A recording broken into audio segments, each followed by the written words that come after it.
want to say y'all are lucky, but I think you're very lucky to be here because the Travis County Sheriff's Department has put together a great program for you. And I think you're really going to enjoy it. I think it's going to be very beneficial. I'll talk more about that in a second. But first is the Sheriff of Travis County. He is here right now. Big round of applause for Greg Hamilton.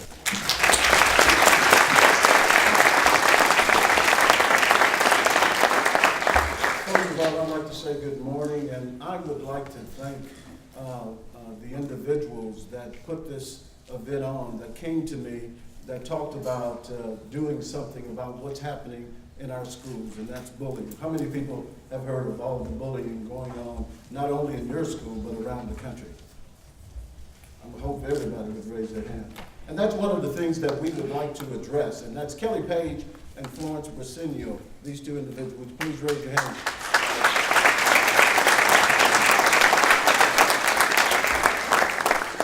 And without the individuals that have these brown uniforms or khaki uniforms on, helping to put this thing on, we wouldn't be able to do it. But also I'd like to thank the school districts. I think we have some athletic, I know we have one athletic director here. Do we have any athletic directors here? Would you please stand? Thank you. I believe we are going to have some superintendents here from school districts. We have superintendents, please stand.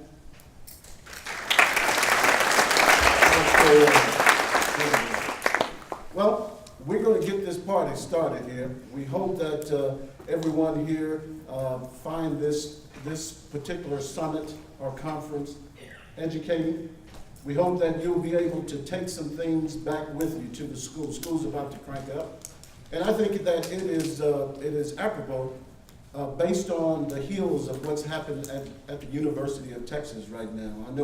I know a lot of you are UT fans, and you see what's happening with the football team. And I think that bystander intervention, if they had that, and if they had the skills or the will to address those particular issues, that they wouldn't be having all the problems that they're having.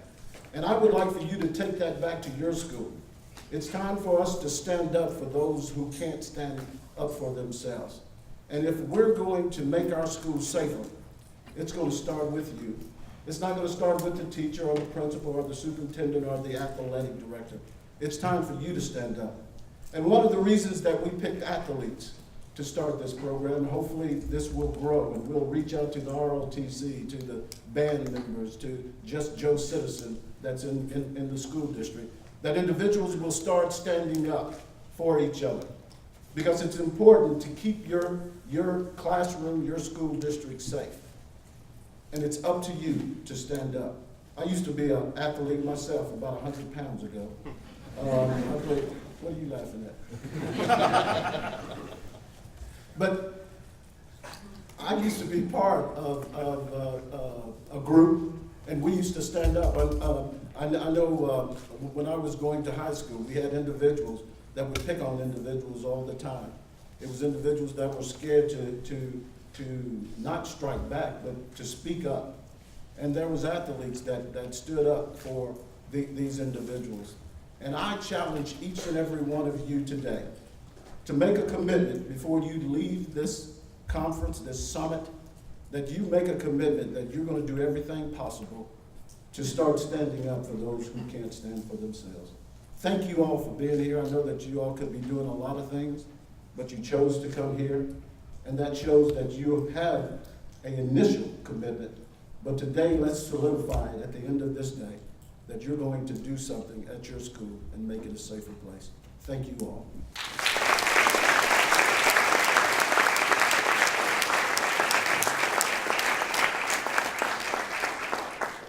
And ladies and gentlemen, in last week's exciting double overtime loss to the LA Extreme, in that ball game, Chicago enforcer offensive lineman Octavious Bishop sustained a horrific broken leg, both bones in his leg broken, and our cameras caught up with Octavious and his mama this past week, and here's the update.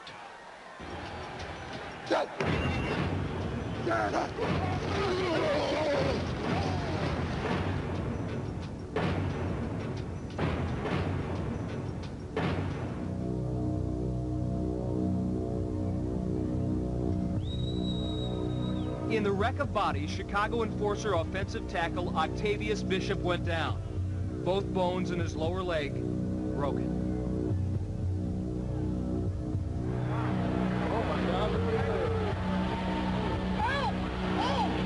These players are very concerned about their fallen warrior.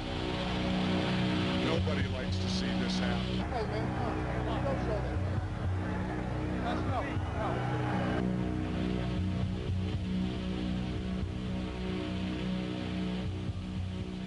Going into it, you know what could possibly happen. You know, it's kind of like playing Russian roulette. You don't really ever know what's going to really happen. Uncertainty has followed Octavious for most of his life. Born in Tennessee, he moved to the projects in Milwaukee when he was 8, then later to Houston at age 14. There have been two constants in his life, however, football and his mom, Janet, who raised Octavious as a single parent.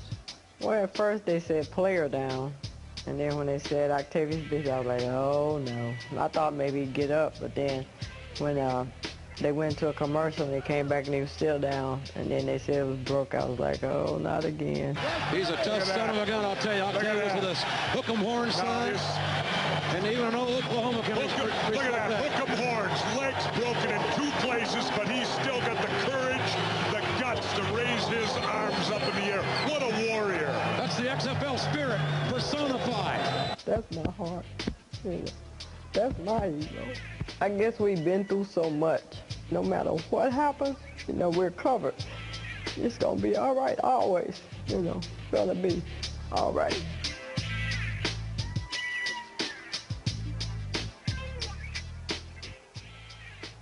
Will I be back? Oh yeah, I'll come back. I'll come back. I want to come back because I never wanted to end my career ever, you know, on an injury like this or an injury like that. I want it to be on my terms. And JR and Jesse, just 2 days after his surgery at Edward Hospital in Naperville, Illinois, Octavious was back walking on crutches. And if there's such a thing as good news with an injury like this, is that there was no muscle or tissue damage. He's got 6 to 8 months of tough rehabilitation, but don't bet against this man. Octavious Bishop will be back, guys.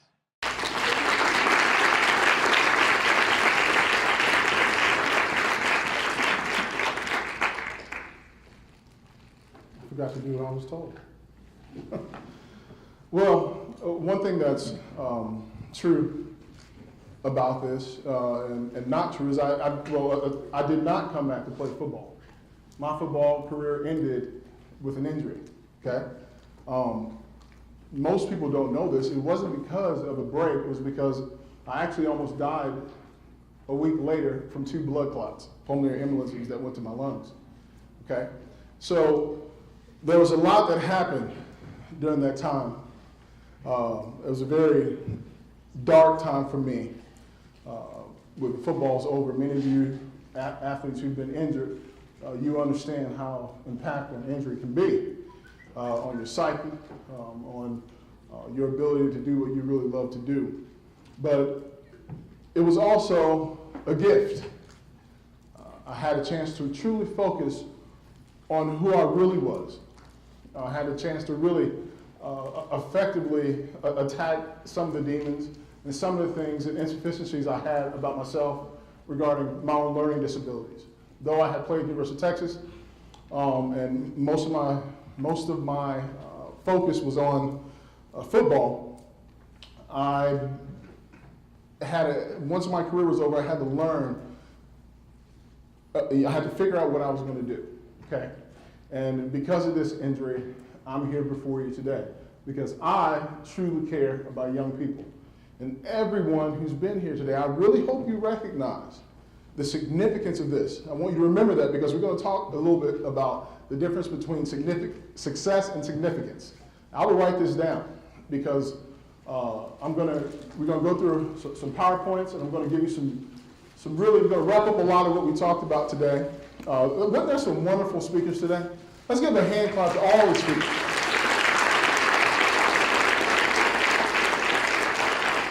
It takes a lot to be transparent. Many of you who've been leaders and stood in front of the team and spills your guts and your soul of your team or your teammates or stepped up to be a leader, it takes a lot of guts to be able to do that. It takes a lot of guts to stand up here and talk about things that are personable, it's personable, and things that are that kind of can tug at your heart. You've seen some wonderful athletes up here. These people who were here that the sheriff department brought today, these were serious athletes. You need to know that these people put their time and effort into it. And not only what's most important though is what they're doing today. Yes, they were great athletes, but their lives are significant, whether it's in the things they didn't do right and in the things that they did do right, okay? So I want you to really be able to take this all in. I know it's been a long day, but stick with me a little bit. I want to take you on a journey, okay? So we talked a lot about bystander intervention, okay? Well, we can talk about bystander intervention all we want to.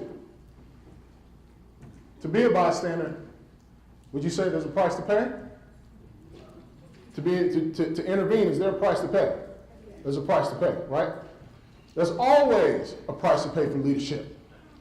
The cost of leadership is great. The cost of leadership is great. Okay?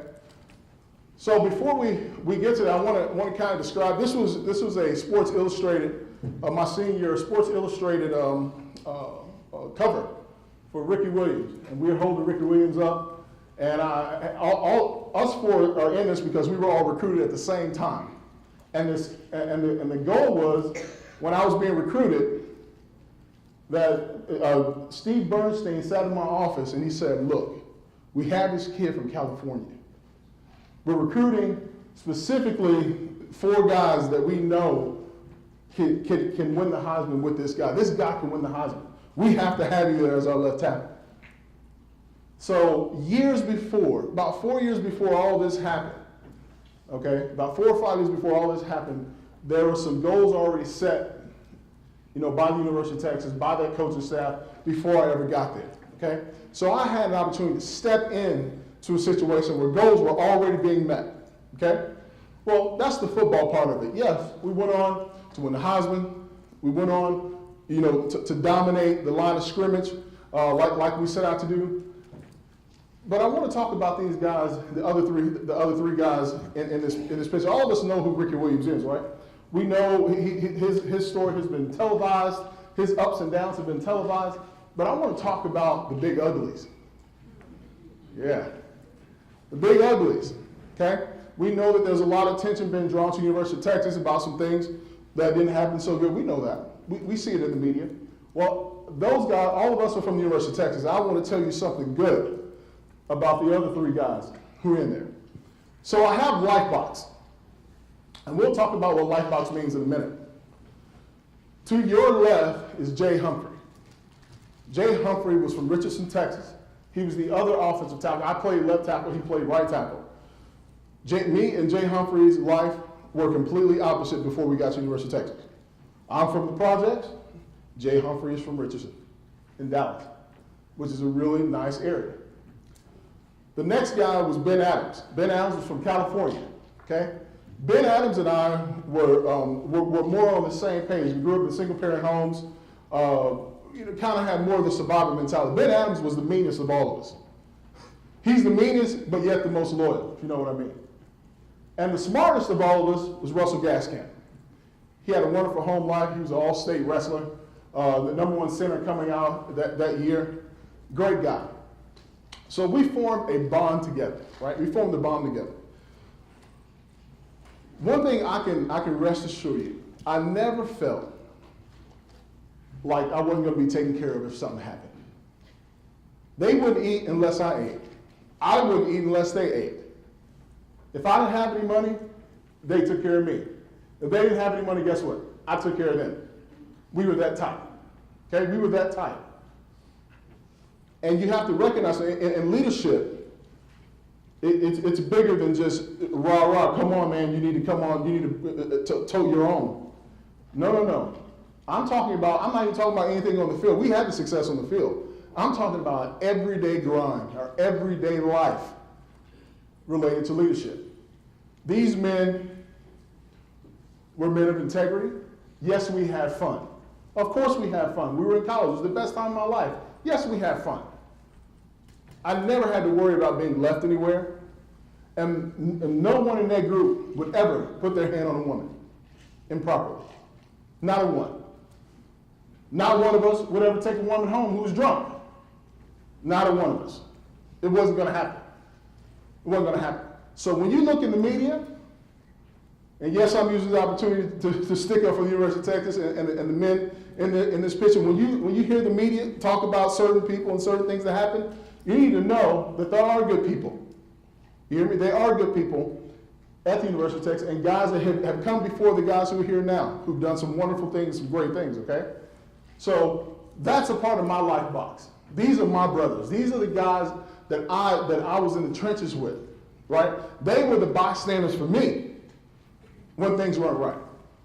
If we were out and things got a little heated, I didn't have to worry about it. We removed each other from the situation. We always checked up on one another. We always made sure we had each other's back. And you don't hear any of incidents. No, you won't hear incidents when any of us were in trouble with the law, or we were doing something we shouldn't be doing, or we were disrespecting a woman. Okay? My life box. So what's Big O talking about? Okay? We had no choice. You don't know why you're here, and I don't know why I'm here. You don't know why you have the texture of your hair and the color of your skin and your eye color, and I don't know why I have mine. But you're here. Okay? So we have to recognize the importance of being here and being together. And it doesn't matter it doesn't matter where you come from in order to be the person you need to be. Okay? Let's talk about stains and imprints. Stains and imprints influence our perspective. All right? I'm a professor at ACC, Austin Community College, and I use stains and imprints as something to describe the things in our minds and the things in our lives that affect our perspective. Okay? Stains are those things that, for the instance for this, we would say are bad. Okay? Stains are those things that are not good. Stains are those, many of you may live at home, in a home that's not as supportive. As supportive. I had a wonderful mother, and I know today my mother did the best thing she could do. But my mother's background wasn't that good. So she tried to support me the best that she could, but there were times when I really doubted whether I should play football or not, or should I go get a job and help my mother. She sacrificed. She sacrificed for me, okay? Though there were hard times, and she said it in the film, we've been through so much together. We've been through a lot together. There were times we didn't know where we were going to live. I worked at McDonald's with my mother all the way until I left to come to school here. We worked together. Her second job was at McDonald's, and we worked together, okay? So those are imprints. I look at those times that are awesome. You know, you didn't choose to be in the place that you are. Remember, we had no choice. I didn't choose to be in the place that I am. But we're here. We're here. Okay, I'm trying to bring everything together so that we get to a point of understanding how to define leadership, all right? Okay, how do we define leadership? Right? Relationship plus behavior plus common goal equal transformation. Relationships are important when we're talking about leadership. One thing people are telling you all the time is, we want good leaders. We need you to be a good leader. But it's up to us as adults and professionals and those who have been there to help you define leadership for yourself. We have to help you define leadership in order for you to be able to step in when things may not be right. We're asking you to do something, but I want to help you understand how to define your personal leadership style and who you are. There are a few things a few ways you can go about that. Okay. First, leadership is about relationship. Okay. Relationship. Good leaders take relationships serious. What do I mean by this? Okay? If you have influence within your high school, but you sit at the same table with the same people every day,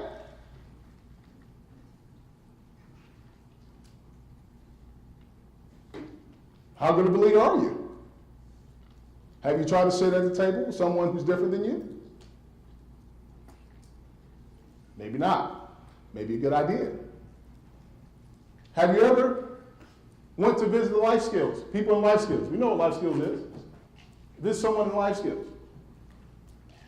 Have you ever tried to see who else I need to add to my, my group to come together?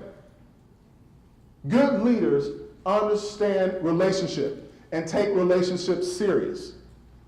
It doesn't mean you have to come from the same place I come from. It means we're together. Remember the Big Uglies? We were together. We weren't from the same places. We had different experiences. But good leaders, and defining leadership for yourself, you need to understand that it's important to step outside of your life box. The thing that you didn't have any control over. You didn't have any control of the family you were born into. I didn't have any control of the family I was born into. But we have to learn to step outside of our life box in order to effectively define leadership for ourselves. Okay? Cohesion is important and essential. So what is cohesion? Cohesion means to be together. Just like those hands together, they're all together. You hear cohesion in football, you hear cohesion in volleyball, you hear working together, you hear about that all the time in sports. We don't need to go too heavy into all that. We have to work together. And working together, how are you going to work together if you don't have a relationship with someone? Right? You ever seen a team that has a lot of talent, but man, they can't seem to get it together? I can tell you what they're doing. I'll tell you what they're doing. When practice is over, when the game is over, they never talk to each other. They're never around each other. They just run to their own groups. And then they come together. Well, we should be so talented. We should be winning. It's deeper than that. Leadership is deeper than that. Does the most talented team always win? No. No. The team that works together and is cohesive and works together is the team that wins a lot of times. Now you get a really good talented team who works together. Now you got yourself San Antonio Spurs, right? And I don't even like the Spurs. But it's the truth. That's who that is, okay? Compassion for others has a much greater meaning for good leaders. So what is compassion? Compassion is beyond empathy. Compassion is beyond feeling sorry for someone. Compassion is actually an action. Compassion. You have to have some type of experience in order to have compassion. You have to work at having compassion. The people that stood up here today and spilled their guts to you, they have compassion for you. They have compassion for young people to help you avoid many of the things that we've gone through or seen people go through. It's because of compassion this was put together. Okay? To be a bystander, to intervene as a bystander, you have to have compassion. If you don't have any compassion, you'll never intervene. So you have to ask yourself, do you have compassion? Do you have compassion? What is compassion? For guys, we think that sounds really soft. No, actually compassion is very strong. Compassion takes a lot of action. It takes a lot of process. You have to understand how to intervene and why you're intervening. And you learn that through compassion. Okay? Behavior. Leaders recognize their actions influence others. Okay? If you are a leader and you've been hanging around the same people, but you want your team to win, but you know that you need to step outside of your life box in order to bring things together because you catch the ball well, but we're from different places, but I need you. Remember the Titans? Huh? All right, you see where we're going, right? Yeah. Leaders recognize their actions influence others. As a leader, if you're a leader, it doesn't matter what, and the people who are following you, if you step out, they're going to follow you. Othello said, try it. Put Put on some goofy socks. And you're a leader. And people go, for the first day, they go, man, that looks silly. Keep wearing it with confidence. And watch. You'll see a ton of people do it. We used to do this silly thing, and Othello did it too. I know he did it. I used to wrap my bottom of my shoes over, fold them over, and roll them up. I saw a picture of that the other day. I really wish somebody would have popped me upside the head. I really do, because that was terrible. But we were leaders. I had my jacket on, high top fade, line 3. Yeah, some of y'all got fade. Yeah, I had that already. High top fade, line all the way through. Gumby. I was a big Gumby though. Big Gumby. Yeah. But a leader sets the trend, right? A leader steps out. Doing things like being a bystander becomes cool when a leader does it. Correct? It becomes cool. You know what? You know what's bad? Is that not stepping up can become cool too if you're a leader and you use your influence the wrong way. Understand that if you're a leader and you recognize your own leadership style and the influence you have, and you are not using it in the proper way, you are wrong. Girls, if you're talking smack about people behind their backs, and you're pretty, and you're influenced, you're an athlete, and everybody likes you, and you stir it up over here, you said she said this and that about her, you're wrong. You are using something that's been given to you and something that you have in the wrong way. I challenge you to change it. I challenge you to change it. Know when to say no. Know what to say no. The big uglies, guess who left the party first? The big uglies. The big uglies always left the party first. Mainly because we wanted to eat.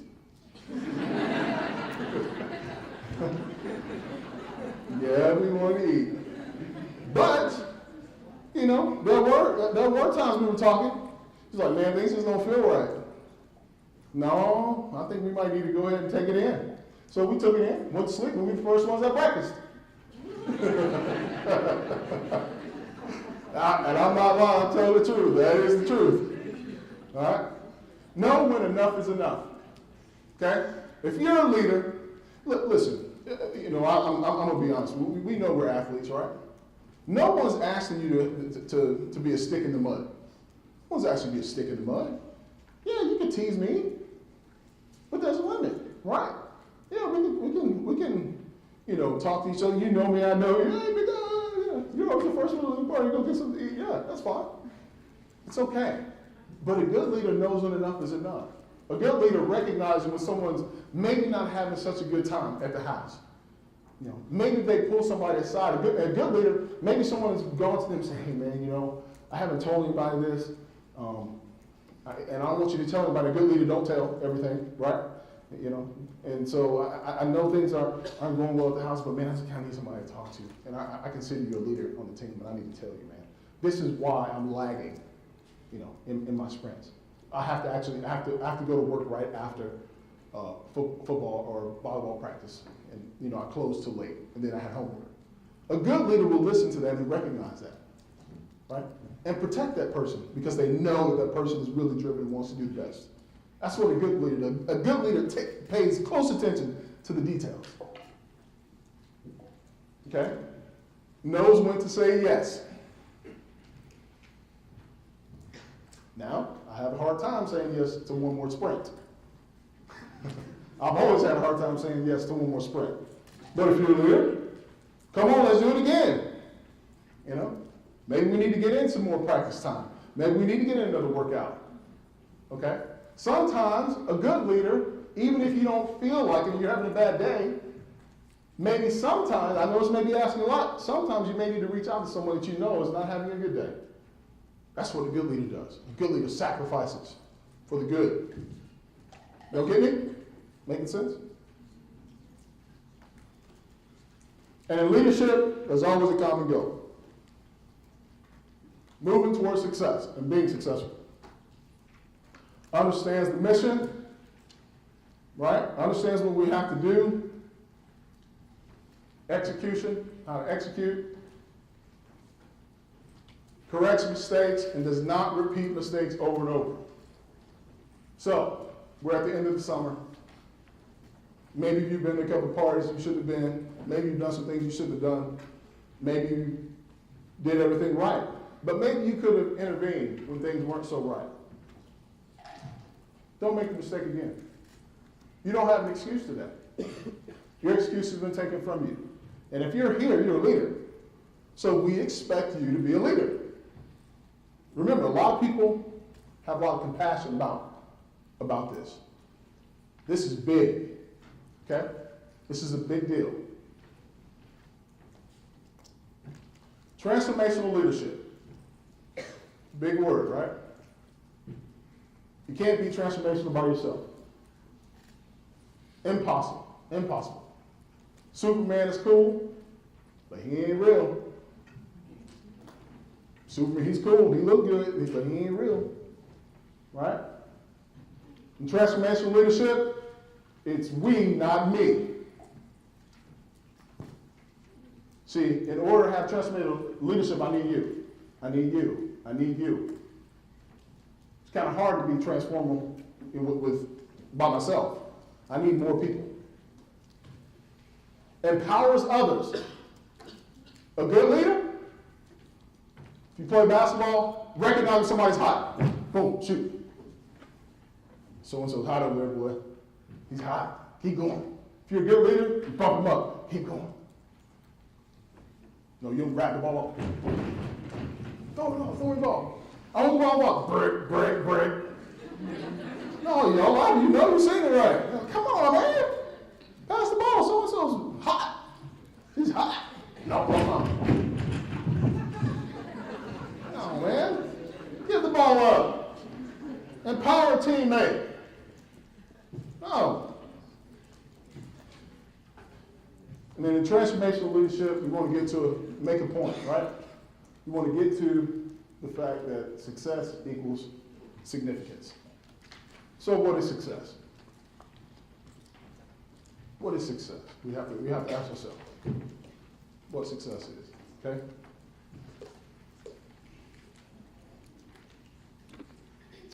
This elderly man here, this white-haired man here, I would consider my daddy. Don't look just like him. You look just like him. That's Emory Bellard. Emory Bellard invented the wishbone offense at the University of Texas.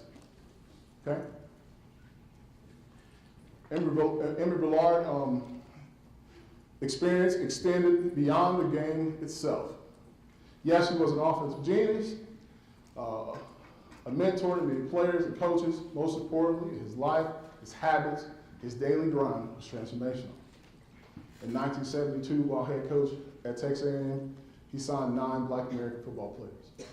This was significant at the time in the Southwest Conference. Coach was his own man. He was comfortable in his own, and he was confident enough to do something that was significant, not just successful. See, Coach knew how to believe in people, even when it was against the norm. He knew when to say yes, and he knew when to say no. Coach, thanks for believing in me at a time in my life when I did not even believe in myself. Every time I talk about Coach Bellard, I get extremely emotional because what you see today is not the real me. It's not the real me, okay? It's not the real me. While growing up, I was in a lot of horrible educational systems. We moved across the country to different places, and by high school, I ended up at Westfield High School in Houston. So I get to Westfield High School in Houston, and I play football really for the first time in my life. So I'm 40. Many of you, y'all been playing football since you were like 5. Some of you 2 years old, 2 year league, in Texas. Seems like everybody had played more football than me. Well, to be honest with you, I really didn't start playing football until the 10th grade of high school. The 10th grade of high school, so I'm way behind, right? But not only am I behind on learning about football, I'm really behind in my academics. So I start high school out, they do some work on me. You can hear my learning disability as I speak. For many years, early on, I had a speech impediment. So I stutter a lot. Had a speech impediment. I've done a lot of work on it. Done a lot of work. Diagnosis dyslexic, couldn't really read going into high school. But I was able to survive. So I get to high school, I'm in what they call at the time resource classes, starting high school. I'm in resource classes at the bottom of the bottom, educationally. My offensive line coach goes to Coach Ballard, and they sit down and have a meeting. They have me come in, and Coach draws up 3 plays on the board. Because for some reason, I was able to pick up football very quickly, very easy. For some reason, it just matched to me. It made a lot of sense. So he said, Octavious, I want you to draw up 15 left, option left, 14 option right, and 0 track. And he had both offense and defense on there. And I started to get a little nervous for some reason because I had, in my own mind, had been doing things the way that I've learned them, by being dyslexic in the way that I see the world. So I said, Coach, I do it a little bit different. And he goes, Bo, just draw it up. That's all he did. And back in the day, he just smoked a pipe. So, a little short white man, white hair, just do it. So I go ahead and I start drawing it down, and I play right tackle at the time. A lot of you know what that means. It's the right offensive tackle. Well, I start with the far left free safety before I draw anything up, right? And I draw mine up last. And he starts to snicker, and I hear him. He don't know that I hear him. He reaches. He goes back to my offensive line because he goes, "The big boy is dyslexic." That's what he said. He said, he says, everything makes sense. All right, go back to class. You'll be seeing us again. To make a long story short, I had, for the first time in my life outside of my household, I had someone advocate for me, become an advocate for me. Someone cared enough about me beyond my physical abilities to truly advocate for me. Coach Ballard was a true advocate for young men. He was for the underdog. Make a long story short, ended up having a wonderful high school career, became Parade All-American, ended up receiving scholarships to the University of Texas and its history from there. But by the time I left, I began high school in resource classes. By the time I left, I was taking honors classes in high school. Okay? Now, there's a price to pay for leadership. So how do you get there? I skipped over a whole lot. Well, once we found out what the problem is, Coach Ballard put a plan in. Boy, was that plan something else. My mother wasn't going to let me play football because I had already broken bones in my body, just like you saw up there. I've done it a lot of times. They had a phone call, and I still don't know what they talked about. She just said, you need to jump the fence at 5:45 and get to school. So we had a coach come by every morning at about 5:45. Our school started at 7:30 back then. Jumped the fence, and I got tutoring every single day for 2 straight years until I caught up to normal classes. For 2 straight years, every single morning. Now, I was closing at McDonald's with my mother. All right, I've been working at McDonald's since I was 14 years old. I was closing at McDonald's with my mother, and that closed about 12 o'clock. So, and then I had to jump the fence, do all my homework, and jump the fence now to go to tutoring because I was so far behind. At the time, it was the first time that they were implementing what's called the TOS test. Y'all don't take the TOS test, you take the STAR test now, I think, right? The STAR? Yeah. Now, it was called the TOS test. It's the first time that you had to pass an exit exam in order to graduate high school. Okay, so there was a lot of work that had to be done. But I had an advocate. Coach Ballard was an advocate for me. And it tells a story of why I do what I do now. And why I'm an advocate for kids like you. And an advocate for people who are less fortunate. And an advocate for mental health issues. Okay? That man right there, Coach Ballard, took care of me. He took care of me. He was a leader in his own time. He continued to be a leader before he passed away 3 years ago. He had a lot of successes, but he was significant. Okay? Transformation. Every time we take advantage of our light box to positively impact a common goal, we experience transformation. Every time we take advantage of our light box to positively impact our common goal, we experience transformation. Your life, my life matters. Okay? We didn't have a choice on where we were, what family we were into, and why we're here. But your life box matters. And it's because of your life box, you're going to have the experiences you have to be the leader you need to be. Okay? Success or significance? Which one do you choose today? Success can be measured, right? You can make an A, you can make a B, you can make a C. Some people work harder, they make C's. Some people don't work very hard, they're able to make an A. That's what success means to me. Significance is a process beyond our circumstances, abilities, and accomplishments. Significance cannot be measured. Significance is 0.22221199999999999999999999999999999999999999999999999999, and you can keep on counting until you pass away. That's what significance is. Today, as a researcher of concussion, of depression, of sleep disorders, and many mental illnesses, man, that sounds even weird to say, considering where I come from. That's really weird to say for me sometimes. My goal is to find significance, not just success.